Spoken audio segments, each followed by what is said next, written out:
Sweet jelly of mine, there's jam everywhere. It's a crime scene. Until we arrive at the closest station and a proper investigation has been concluded, we are obligated by law to preserve its integrity. Huh? Who are you two? We hoped it wouldn't come to this, but we are... Detectives. How did you... Oh, it was rather obvious. The way you were so secretive about your occupation and destination, the documents, the hushed whispering. At first, I didn't know what to make of your intentions. But soon, the facts added up, and it became clear who you are. Detectives on a mission! And detectives always come in pairs. Even the sight of Old Jolly's body didn't startle you. And at that very moment, my theory was confirmed. Remarkable. I would expect no less from a writer of such great renown. Yes, Lindsay Cookie. Your theory was indeed correct. Now, I would be lying if I said I expected such an incident. But one thing is certain. The culprit is one of us. Naturally. After all, there is no way of escaping from a running train. But who could have... It is very likely that the culprit committed this gruesome crime in the period from midnight to 1 a.m. How do you know that? Macaroni Cookie, if you will.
The state of sugar granules scattered on the floor indicates that the incident happened around midnight. The dropped watch over there stopped between 12 and 1.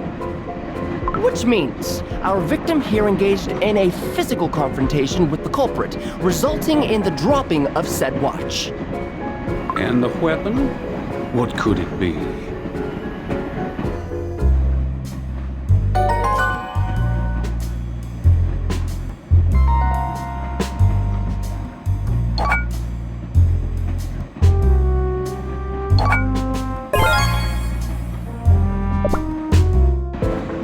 Old Jolly's position suggests they were hit with a blunt object from behind, something with a decent reach and hardness to ensure...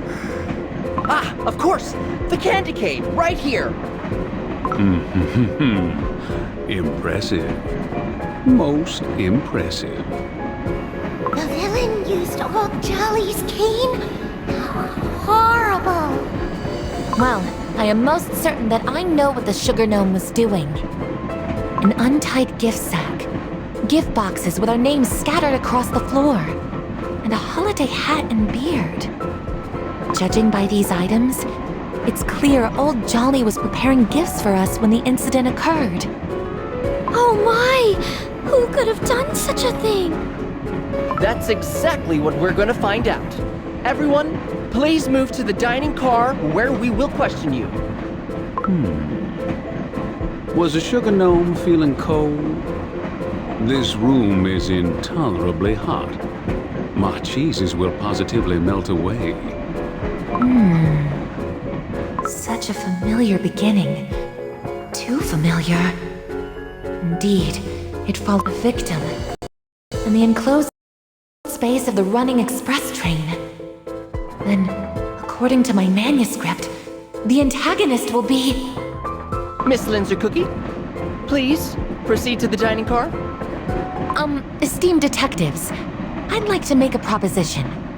You see, my services and expertise might be very beneficial to the investigation. Perhaps I could assist you? Pardon? With respect, Miss Linzer Cookie, a famous crime story writer you may be, but reality is far from fiction.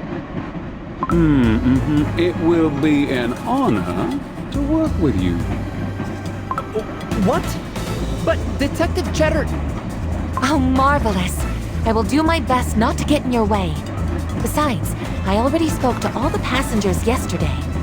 I'm sure you will find my remarks most helpful. That is what I call an excellent point, Macaroni Cookie. Let us accept Linzer Cookie's proposition. But Linzer Cookie is a civilian. This is strictly against procedure. Procedures. We are on a running train after all. The brass doesn't have to know.